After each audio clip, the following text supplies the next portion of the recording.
friends, welcome back to my channel. I wanted to talk today about a series that I have been contemplating doing because this past weekend I was talking to a few people and they hadn't actually never even heard of a ketogenic way of eating. They had no idea what it was. And I thought to myself, wow, I thought everyone knew and had either formed an opinion, whether it's, oh, that's that fad diet that you have to cut out a food group and it's so unhealthy, all the way to, oh, that's great, I've been living that way for the last 82 years and I'm just great. I didn't realize that there were still people in the world that hadn't heard about it. So I thought to myself, so often as a coach, people reach out to me because they've started and they're stuck or not getting results or not feeling well, which is usually because they haven't kept their electrolytes up, or they have no energy, and that's usually because they're still fearing the fat and they haven't quite transitioned over yet. But that's all for another video.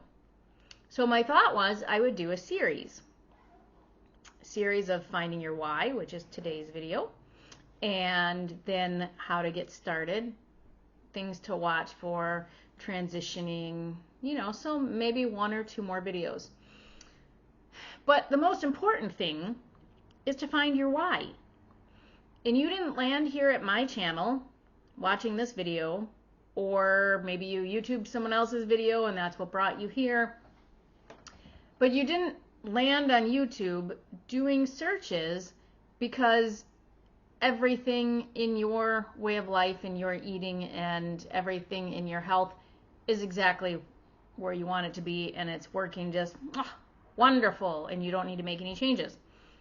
No one goes out and seeks information unless they're actually looking for changes. So finding your why is huge, because it's going to help you answer those questions of how many carbs can I have? Do I need carbs? Do I need vegetables? Do I need fruits? What am I supposed to be eating? Can I have nuts? Can't I have nuts? How restrictive do I have to be? And all of that is going to depend on your current metabolic health. And it doesn't mean that things won't change as you go along. So as Dr. Berry says, there's a normal distribution curve in the proper human diet. And proper human diet doesn't mean ketogenic or keto or low carb or ketovore or carnivore. Like, it doesn't have to be just one thing. Proper human diet means, what are we as humans designed to eat? And we as humans are not designed to eat ultra-processed foods. They make us sick. We're not designed to eat whole grain bread and pasta and like all these carby foods day in and day out. We're not designed to eat things with seed oils or foods cooked in seed oils. We are designed to eat real whole food items in the way they're given to us by nature. Caveat. We're not going out and killing the cow and just ripping the skin off and just taking the meat and eating it like cavemen. It's not what I mean. That's why I said ultra processed, because everything that we eat, unless you went and plucked a tomato off the tomato plant, the majority of the things that we eat are processed. When you get a cow from the butchers or you buy steak from the grocers, that's been processed. But it's still in its natural form. It just had to get cut. It had to get processed. But it's not ultra processed. You're not taking a bunch of ingredients like, the fake meat where you're taking the pea protein and the corn bits and the soy bits and the black beans and like pressing them all together super tight to make something that resembles a hamburger. That's an ultra-processed food. Cookies, cakes, pastas, all of those are ultra-processed foods.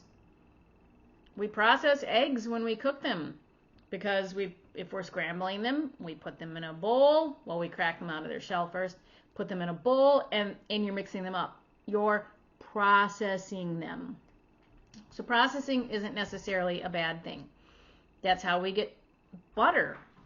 We process the cream from the milk and get most of the lactose out. There is still a little left in there, and it gets churned. And back in the old days with grandma, you might have churned your butter. My kids did one time in a homeschool science class. They had the cream from raw milk, and they had it in a bowl, and they had to keep shaking it, and they made butter, made processed. Same thing. So on that distribution curve, you have people at the one end that are extremely metabolically healthy. These are typically younger folks. They, haven't had a lot of disease. They're active. They're the right weight. They have like no health issues. They can typically handle a higher amount of whole food carbohydrates. And by carbohydrates, I don't just mean sugar. Carbohydrates is everything that breaks down into sugar. So that's bread, pasta, potatoes, fries, all that stuff. If you wouldn't sit down at a sugar bowl and just eat out of that, don't go eating bread or pasta, because that's what you're doing. But metabolically healthy people can handle more fruit. They can handle likely up to 100 total grams of carbs a day. And that might change as they get older. But as long as it's whole food carbs and, they're meeting their goals, that's the important thing. Then you have the top of the bell curve, which is probably where about, I'd say, 60 to 80% of people fall. They are maybe not as metabolically healthy as the young pup down here that can handle 100 grams of carbs, but they're not as sick metabolically as the people on the other end of the bell curve that really need to stay as low of total carbohydrates as possible. So they're somewhere in the middle. Maybe they're just a little bit overweight. Maybe they have a little bit of asthma. Maybe they're pretty healthy, but they're wanting to help prevent things. Maybe they've got a family history of Alzheimer's or dementia, or they've got fibromyalgia, or they're just a little bit tired, and so they really want to get into that fat burning mode, and not be running on carbs, but not be completely carnivore. So that's at that distribution curve. And those people they are somewhere between 20 to 50 grams of total carbohydrates a day can be handled. Now keep in mind, there is no essential carbohydrate. We never have to eat anything with carbohydrates in it a day in our life, and we will not die. We will thrive. We will be extremely healthy if we don't have protein daily and we don't have good fat daily. We won't last a month. Okay? So that normal distribution curve, that top of the bell curve, they can have those carbohydrates, but it doesn't mean that they have to, or like they have to hit that macro. Then you have down at the other end of the bell curve, people that are obese, diabetic, they're just metabolically unhealthy, and they need to be 20 total grams of carbohydrates or less a day. And for them, the less is better. So that whole distribution curve, as Dr. Berry coined it, really can be called the proper human diet. So then we don't have to label things. Oh, I eat keto, or I eat low carb, high fat, or I eat carnivore. No, we eat proper human diet, and we eat the proper human diet that's right for us. So Sherry's proper human diet is different from Joe Schmo's proper human diet because we're different people. Now, we're likely eating the same things, but he may be 6'2" and I'm 5'1", and he may be 25 and I'm not 25. So he may need more food to satiate him than what I need. He may be able to eat some more fruit than what I can eat. He might not fatten very easily. I fatten very easily. But we're still both eating the proper human diet. And I think over the past few years, the term the keto diet has been, pardon my French, bastardized by the fad community.